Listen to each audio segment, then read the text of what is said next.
Hi guys, welcome to a new video.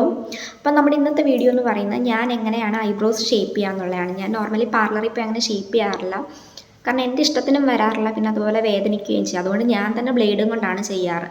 അപ്പം ഞാൻ എങ്ങനെ ചെയ്യുന്നതെന്ന് കണ്ടാലോ. എൻ്റെ ഐബ്രോസ് ഇത് ഇവിടെയൊക്കെ നല്ലതായിട്ട് ഗ്രോ ചെയ്തിട്ടുണ്ട്. അപ്പോൾ ഇവിടെയൊക്കെ നമുക്കൊന്ന് ഷേപ്പ് ചെയ്തെടുക്കാം. സോ ആദ്യം തന്നെ ഒരു ഐബ്രോ പെൻസിൽ എടുത്തിട്ട് നമ്മൾ ഐബ്രോസ് നല്ലതായിട്ട് ഡിഫൈൻ ചെയ്ത് കൊടുത്തിട്ടുണ്ട്. ഈ വരച്ച ലൈന് താഴത്തേക്കുള്ള ഹെയർസാണ് നമ്മൾ റിമൂവ് ചെയ്യുന്നത്. ഇനി ഒരു അലോവേര ജെൽ എടുത്തിട്ട് രണ്ട് ഐബ്രോസിൽ നല്ലതായിട്ട് സ്പ്രെഡ് ചെയ്ത് കൊടുക്കണം. നമ്മൾ ഹെയർ റിമൂവ് ചെയ്യുമ്പം ബ്ലേഡ് നല്ലതായിട്ട് ഗ്ലൈഡ് ചെയ്യാൻ വേണ്ടിയിട്ടാണ്. ഹെയർ റിമൂവ് ചെയ്ത് തുടങ്ങുമ്പോൾ ഒരു എൻഡിൽ നിന്ന് വേണം റിമൂവ് ചെയ്യാൻ, അത് ഓപ്പോസിറ്റ് ഡയറക്ഷനിലേക്ക് വേണം. അതുപോലെ ബ്ലേഡ് എടുക്കുമ്പോൾ മാക്സിമം പുതിയ ബ്ലേഡ് തന്നെ എടുക്കാൻ ശ്രദ്ധിക്കണം. ബ്ലേഡ് യൂസ് ചെയ്യുമ്പോൾ എല്ലാവരും ഒന്ന് ശ്രദ്ധിക്കണം കേട്ടോ. ഞാൻ പിന്നെ പ്രാക്ടീസ്ഡ് ആയതുകൊണ്ടാണ് ഞാൻ കുറച്ച് സ്പീഡിൽ ചെയ്യുന്നത്.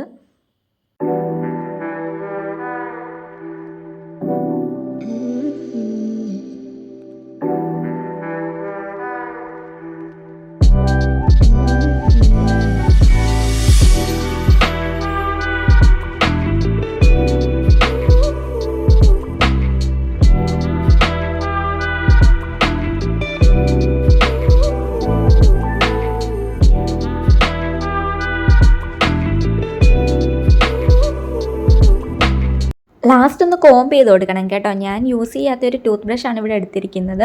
അപ്പോൾ ഇതാണ് നമ്മുടെ ഫൈനൽ ലുക്ക്. അപ്പോൾ എല്ലാവർക്കും ഇഷ്ടപ്പെട്ട ലൈക്ക് ചെയ്യുക, ഷെയർ ചെയ്യുക, സബ്സ്ക്രൈബ് ചെയ്യുക. ബൈ.